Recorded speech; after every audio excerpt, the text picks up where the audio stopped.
America ವಿರುದ್ಧವಾಗಿ ಜಂಟಿ ತೆರಿಗೆ ದಾಳಿಯಾಗಿದೆ. ಅಮೆರಿಕದ ಮೇಲೆ ಚೀನಾ ಮತ್ತು ಯುರೋಪ್ ಏನು ಮಾಡ್ತಾ ಇದ್ದಾರೆ, ನಾವಿಬ್ಬರು ನಿಮ್ಮನ್ನು ಬಿಡಲ್ಲ, ನಾವು ಟ್ಯಾಕ್ಸ್ ಹಾಕ್ತೀವಿ ನೋಡಿ ಅಂತ ಹೇಳಿ ಇಬ್ಬರು ಜಂಟಿಯಾಗಿ ತೆರಿಗೆ ದಾಳಿಯನ್ನು ಮಾಡಿದ್ದಾರೆ.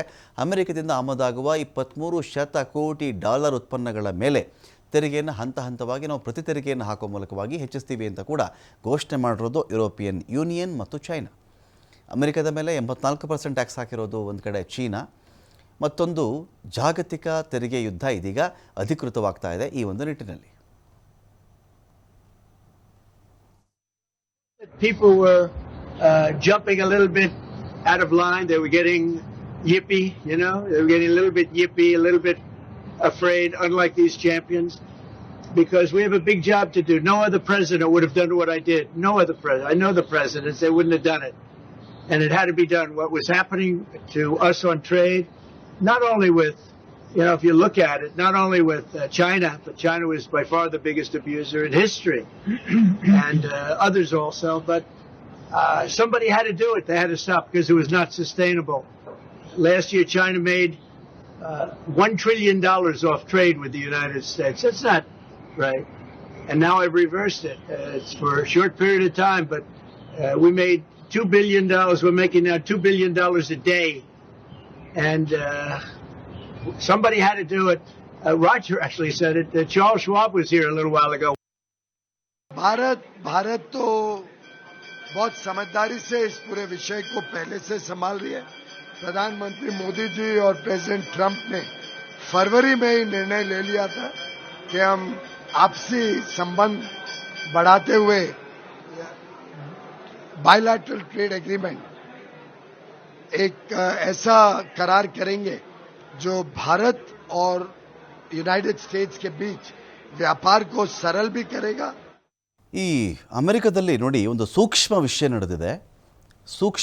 ನಡೆದಿದೆ ಇಲ್ಲಿ ಅಮೆರಿಕದಲ್ಲಿ. ಇದೇನು ಅಂತ ಹೇಳಿದ್ರೆ, ಈ ಟ್ರಂಪ್ನ ಈ ನಡೆ ಇತ್ತಲ್ಲ, 90 ದಿನಗಳ ಕಾಲ ನಾನು ಯಾರಿಗೂ ಟ್ಯಾಕ್ಸ್ ಹಾಕಲ್ಲ, ಪಾಸ್ ಮಾಡ್ತಾ ಇದ್ದೀನಿ ನಾನು ತೆರಿಗೆ ವಿಚಾರದಲ್ಲಿ ಅಂಥೇಳಿ, ಇದೆಷ್ಟು ಅಪಾಯಕಾರಿಯಾಗಿದೆ ಅಂದರೆ ಷೇರು ಮಾರುಕಟ್ಟೆಯ ಇನ್ಸೈಡರ್ ಥರ ಇಲ್ಲಿ ಡೊನಾಲ್ಡ್ ಟ್ರಂಪ್ ಬಿಹೇವ್ ಮಾಡಿದ್ದಾರೆ ಅಂತ. ಇನ್ಸೈಡರ್ ಅಂದರೆ ನೋಡಿ, ನಾಳೆ ಇಲ್ಲಿ ಏನಾಗ್ತಿದೆ ಅಂಥೇಳಿ ಮೊದಲೇ ಹೇಳಿದಾಗ ಒಂದಷ್ಟು ಖರೀದಿ ಒಂದಷ್ಟು ಮಾರಾಟ ನಡೆಯುತ್ತೆ ಅಂತ, ಒಂದಷ್ಟು ಖರೀದಿನೂ ಮಾಡ್ಕೊಂಡ್ಬಿಡ್ತಾರೆ, ಒಂದಷ್ಟು ಮಾರಾಟನೂ ಮಾಡ್ಕೊಂಡ್ಬಿಡ್ತಾರೆ ಅಂತ ಟ್ರಂಪ್ಗೆ ಚೆನ್ನಾಗಿ ಗೊತ್ತಿತ್ತು. ಇನ್ನೊಂದು 3 ಗಂಟೆಗಳಲ್ಲಿ ನಾನು 75 ದೇಶಗಳ ಮೇಲೆ ತೆರಿಗೆ ನೀನು ಹಾಕಿದ್ದೀನೋ ಅದನ್ನು ಪಾಸ್ ಮಾಡ್ತಾ ಇದ್ದೀನಿ 90 ದಿನಗಳವರೆಗೆ ಅಂಥೇಳಿ.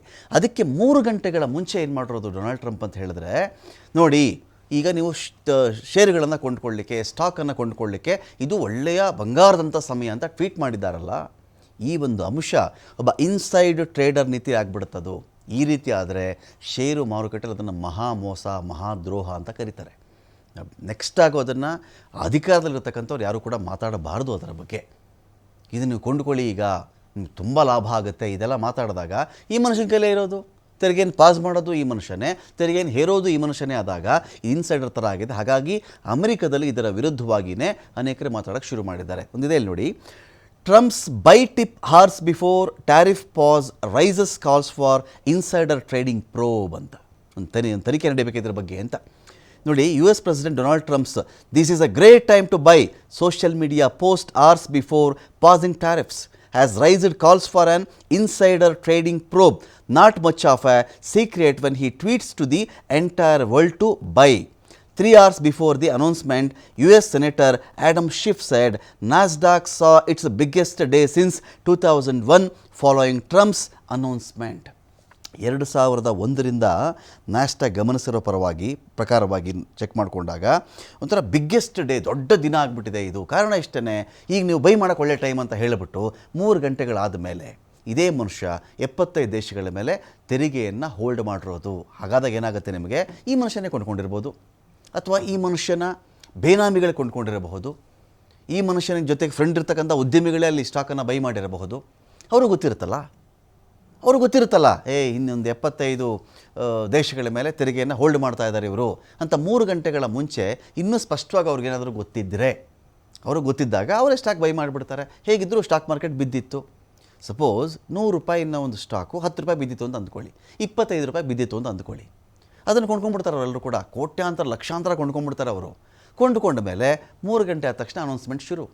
ಶುರುವಾದ ತಕ್ಷಣ ಶೇರ್ ಮಾರ್ಕೆಟ್ ಏನಾಗುತ್ತೆ, ಬೂಮ್ ಆಗುತ್ತೆ, ಮೇಲ್ಗಡೆ ಹೋಗುತ್ತೆ, ಬೀರಿಶ್ ಇದ್ದಿದ್ದು ಬುಲ್ಲಿಶ್ ಆಗುತ್ತೆ.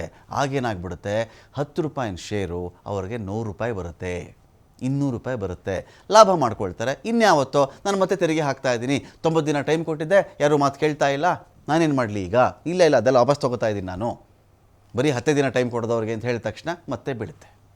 ಲಾಭ ಆಯ್ತಲ್ಲ, ಆದ ತಕ್ಷಣ ಎತ್ಕೊಂಡಿರ್ತಾರೆ. ಇದನ್ನೇನು ಮಾಡ್ತಾರೆ, ಒಬ್ಬ ಇನ್ಸೈಡರ್ ಟ್ರೇಡರ್ ಥರ ಬಿಹೇವ್ ಮಾಡ್ತಾ ಇದ್ದಾರೆ ಅಂಥೇಳಿ ಅಮೆರಿಕದಲ್ಲಿ ಇದರ ಬಗ್ಗೆ ಕೂಡ ಒಂದು ಅಪಸ್ವರ ಎದ್ದಿದೆ.